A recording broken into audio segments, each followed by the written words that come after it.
દેવચંદ્રજી મહારાજે કેટલા વર્ષ સાંભળી? 14 વર્ષ. 14 દિવસ નહીં, 14 મહિના નહીં, પણ 14 વર્ષ સુધી કથા સાંભળી. વિચાર કરો તમે. કોઈ પણ વસ્તુ પ્રાપ્ત કરવી હોય તો એની પાછળ આપણો સમય, આપણો પોતાનું પણ બલિદાન આપવું પડતું હોય છે. દેવચંદ્રજી મહારાજે 14 વર્ષ કથા સાંભળી. ત્યાર પછી એમને બ્રહ્મ પરમાત્માએ દર્શન આપ્યા.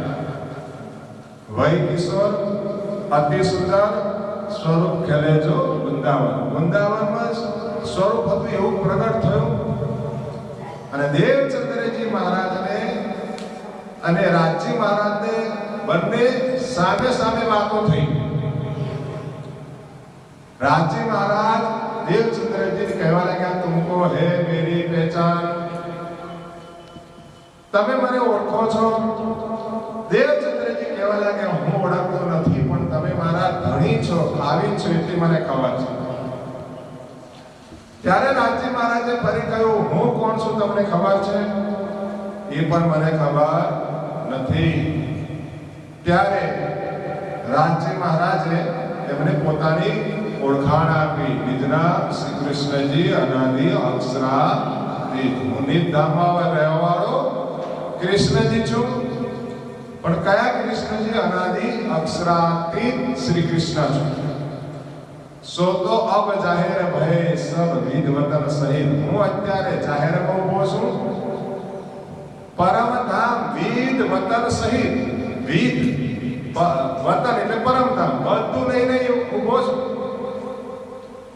ત્યારે રાજજી મહારાજે કહ્યું, હવે તમારે કઈ મને પૂછવાની જરૂરત છે? કઈ કામ છે? પૂછવાનું તો પૂછી લો કઈ. ત્યારે દેવચંદ્રજી કહેવા લાગે, મારે કઈ પૂછવું નથી, પણ એક જ વાત પૂછવી, તમે જવાના છો કઈ? ધની કઈ જવાના તમે? ધની જાઓગે કહા? તમે કઈ જવાના? અંદર આકાર કે આય બેઠે હમ.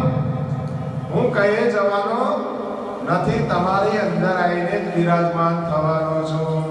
દેવચંદ્રજી કો દર્શન દિયો જો હે પૂરા રૂપ તારતમ કો તત્વ કયો હૃદય બેઠે. હા, રાજજી મહારાજ વિરાજમાન થઈ ગયા.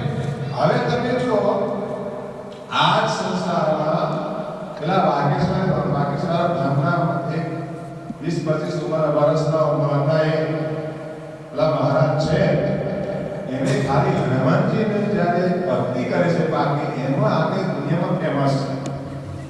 તો રાજજી મહારાજ જો કોઈના હૈયામાં બેસી જાય તો પછી જોવાનું છે ને. તો અહીંયા રાજજી મહારાજ દેવચંદ્રના હૈયામાં બેસી ગયા અને એમની ઓળખાણ પણ કરાઈ કે તમારું આ સંસારનું શરીર છે. એ સંસારનું શરીર ભલે પુરુષ હોય, પણ તમારી અંદરની જે આત્મા છે એ આત્મા સુંદરબાઈ સખી છે. તમે અને અમે બધા સ્ત્રી છીએ. આત્મા કોણ છે? આત્મા સ્ત્રી જ છે, સખી છે, સખીની આત્મા છે. ભલે સંસારમાં અમે પુરુષ રહીએ. એટલે કૃષ્ણની ભક્તિ કરવી હોય, રાજ્યની ભક્તિ કરવી હોય તો આપણે સખી બનીને જવું પડે.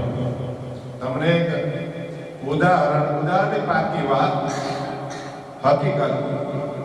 જ્યારે રાસ થયો ને અને રાસ જોવા માટે શિવજી ગયા. જ્યારે રાસ જોવા શિવજી ગયા તો દરેક જગ્યામાં બોડીગાર્ડ તો રાખવો પડે, મતલબ ચોકીદાર. એટલે ચોકીદાર હતા, સખી એક હતી ચોકીદાર.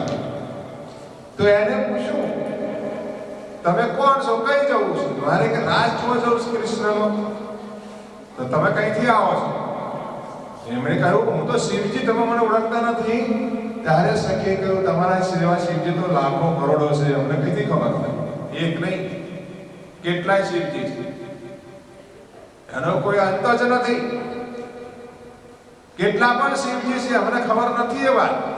તમે કઈથી આવો? પછી એમણે કહ્યું કે મૃત્યુલોક અક્ષર પુરુષ બ્રહ્માંડ છે, મૃત્યુલોક છે, સ્વર્ગલોક છે, મહાલોક છે, તપલોક છે, 14 બ્રહ્માંડનું બ્રહ્માંડ છે. તેનો શિવજી વૈકુંઠથી આવો. તમારે કઈ જવું? અમારે રાસ જોવો છે, છે, આ કૃષ્ણ રાસ કરી રહ્યા છે, રાસ જોવા આવ્યો છું. ત્યારે સખીએ કહ્યું પહેલા તમે સખી બનો તો જ રાસ જોવા જવાશે, બાકી આ પુરુષ ધર્મ નહીં જવાય. શિવજી સખી બન્યા અને ફરી એ રાસની અંદર પ્રવેશ થયા. અને એ શિવજીની ભક્તિ નરસિંહ મહેતાએ કરી. અને નરસિંહ મહેતાએ શિવજીને પ્રાર્થના કરી તમે જે રાસ જોઈ મને પણ બતાવો. એટલે નરસિંહ મહેતા પહોંચ્યા. પણ એ અખંડ રાસમાં નહીં ગયા. અહીંયા સંસારમાં જે રાસ છે ને અલગ અલગ થયા. સંસારના પ્રતિબિંબ રાસમાં નરસિંહ મહેતા ગયા અને અહીં રાસ જોતા જોતા એમનો મસલ પકડાય ને હાથ પણ સળગવા લાગ્યો. એ નરસિંહ મહેતાએ એટલો બધો આનંદ રાસમાં.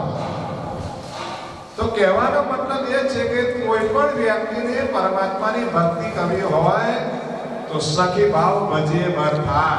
હું પુરુષ છું, ઘણા એવો ઈગો હોય, હું નમો નહીં, હું ઝૂકું નહીં, ગુરુના ચરણમાં રમવાની ઈચ્છા ના હોય, રાજ્યના ચરણમાં રમવાની ઈચ્છા ના હોય, એ હું પુરુષ છું, મરદ છું. તો મરદની કોઈ જરૂર રાજ્યની નથી ને કૃષ્ણની નથી. સમજ્યા? તમારે સખી ભાવ એટલે દેવચંદ્રજી મહારાજને રાજ્ય મહારાજે કહ્યું કે તમારી અંદર સુંદરબાઈ સખી છે, તમે સુંદરબાઈ સખી છો. અને આ સંસારમાં પરમધામથી બ્રહ્માત્માઓ ખેલ જોવાય છે.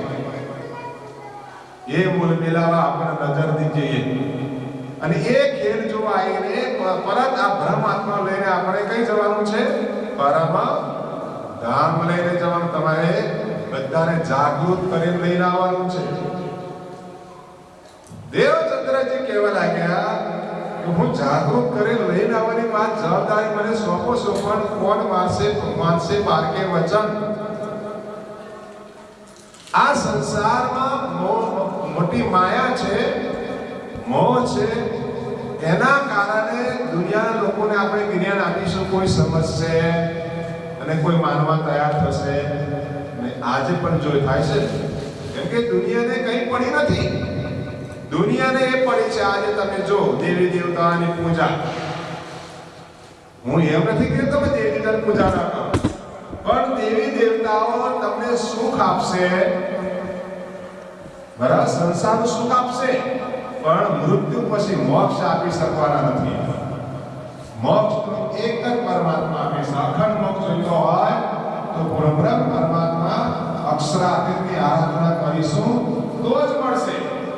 બાકી બ્રહ્મા વિષ્ણુ મહેશની આરાધના કરીશું તો એમના ધામમાં આપણને મોક્ષ તો મળે છે, પણ પુણ્યરપી જન્મ પુણ્યરપી મરણ.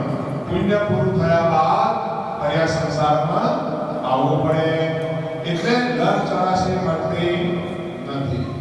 લખ 84 આત્માનો વિઠ્યા વિના રે ભવના ફેરા નહીં મળે, બ્રહ્મણા ભાગ્યા વિના લખ 84 નહીં મળે. તો આ લખ 84 થી મુક્ત થવા માટે જ ભક્તિ કરવાની છે. તો પ્રશ્ન એ થાય કે લખ 84 કેમ મુક્ત થવાનું? ઘણા છોકરા એવું કહેતા હોય કે મારા લખ 84 કેમ મુક્ત થવાનું? તો લખ 84 નો અર્થ હશે 84 લાખ અવતાર જન્મવાનું મરે મરવાનું. પણ કદાચ આ લખ 84 તમે પુત્રો બની ગયા તો કેવી દશા આવે? કહો, દુઃખ આવે.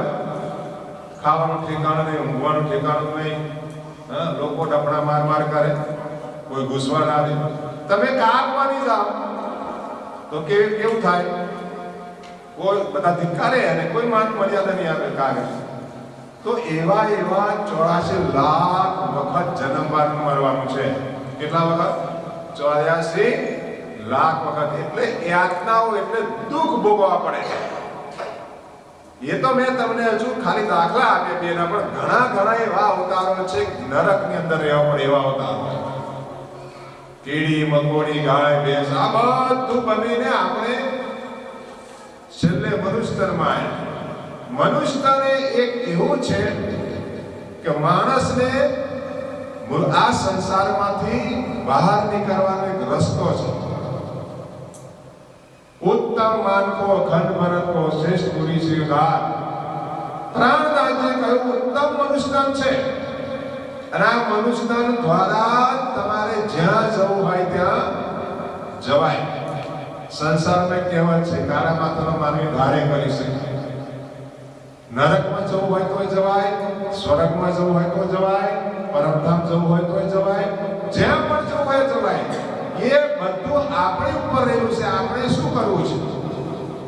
પરમધામમાં જવું છે તો પરમધામમાં જવા માટે પરમધામની તમે ભક્તિ કરો, પ્રેમ દક્ષિણા ભક્તિ કરો, પરમધામમાં જઈ શકશો. વૈકુંઠમાં જવું હોય તો વૈકુંઠમાં જઈ શકશો. એટલે જ્યાં જવું હોય તમારાથી જવાય, પણ આપણે પોતે પ્રયત્ન કરવો પડશે, ભક્તિ કરવી પડશે. એ પરમાત્માને આપણે પ્રેમ આપવો પડશે. સંસારમાં તમે જો તમારા ઘરવાળા હોય, પત્ની હોય, બાળકો હોય, દરરોજ તમે 500-1000 રૂપિયા પકડાય છે ને હાથમાં, પણ પ્રેમ ના આપો તો મજા આવે નહીં. એને પ્રેમ જોઈએ. પૈસાની કિંમત કરતા વધારે કિંમત શાનો છે? પ્રેમ. અને પરમાત્માને પણ પ્રેમ જોઈએ. सबसे ऊंची प्रेम सगाई दुर्योधन की विवाह त्यागी विदुर घर बाजी आई. दुर्योधनના ઘરે કેટલા પણ પ્રકારના પકવાન હતા, પણ કૃષ્ણ જમવા નહીં ગયા. વિદુરધનને ઘરે ચાંદલાની ભાજી બનાવીને ત્યાં ગયા. કેમ કે ભોજનમાં નહોતું, પ્રેમમાં હતું.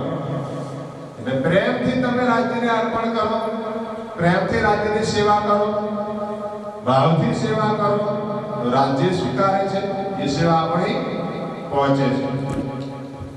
તો એવી રીતે પૂર્વબ્રહ્મ પરમાત્માને પામવા માટે દેવચંદ્રજી મહારાજે મેં કોણ કહા છે કહા મેરો વર્તા, હું કોણ છું, કઈથી મારો